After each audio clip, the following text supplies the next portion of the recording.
Rebonjour. Maintenant, nous allons travailler sur le short put, c'est-à-dire la position du vendeur d'une option de vente. D'accord? Donc, le vendeur d'une option de vente, qu'est-ce qu'il va faire? Il va d'abord recevoir la prime, au même titre que le short call. Toujours dans la position short, on reçoit la prime. D'accord? On encaisse la prime.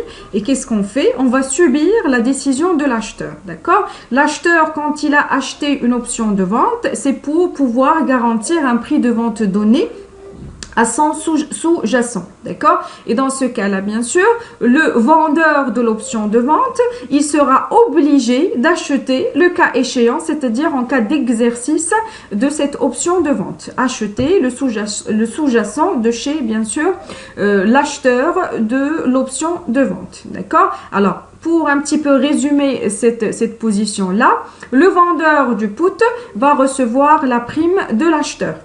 Très bien. Et en même temps, il va regarder la décision, d'accord, de l'acheteur. Si l'acheteur décide d'exercer, mais quand est-ce que l'acheteur va décider d'exercer l'option de vente? C'est en cas de quel type de tendance sur le marché? On a un vendeur, c'est-à-dire le vendeur, il va chercher toujours à vendre avec un prix élevé, le sous-jacent.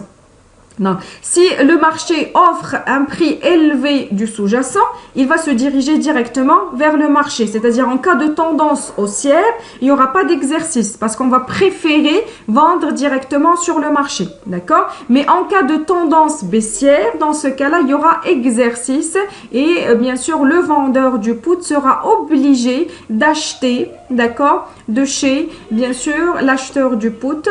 Et dans ce cas-là, bien sûr, il y aura perte. Alors, pour résumer tout ça, on va dire que le short put, c'est intéressant pour l'anticipation haussière. Pourquoi? Parce que en cas d'anticipation haussière, il n'y aura pas d'exercice. L'acheteur du put va se diriger directement vers le marché pour vendre le sous-jacent et il va bien sûr abandonner la prime qu'il a déjà donnée au vendeur du put. Donc le détenteur d'un short put s'attend à une hausse modérée du marché avec une certaine volatilité, c'est-à-dire en cas bien sûr de hausse, c'est lui qui gagne. Mais en cas de baisse sur le marché, il va perdre parce qu'il va acheter plus cher, d'accord, avec le prix d'exercice au lieu d'acheter moins cher sur le marché. Alors, pour résumer tout ça, il y a ce graphique-là qui va nous permettre de comprendre les intérêts financiers, d'accord, en matière de perspective concernant le vendeur du put. Alors, voyons ici qu'en cas de baisse,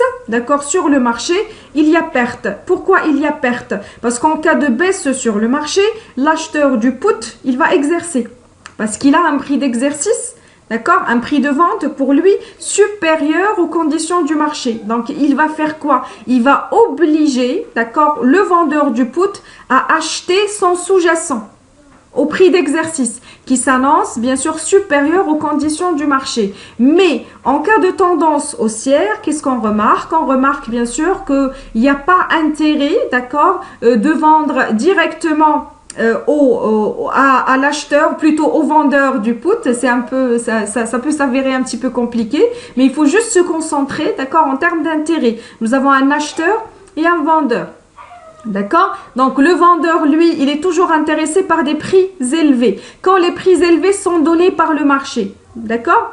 Dans ce cas-là, on ne va pas obliger, d'accord, quiconque d'acheter notre sous-jacent parce qu'on a la possibilité de le vendre avec un prix plus élevé sur le marché. Et dans ce cas-là, bien sûr, qu'est-ce qu'on va avoir? On va avoir la prime, on va encaisser la prime. Là, bien sûr, on parle de la position short put, la position du vendeur de l'option de vente.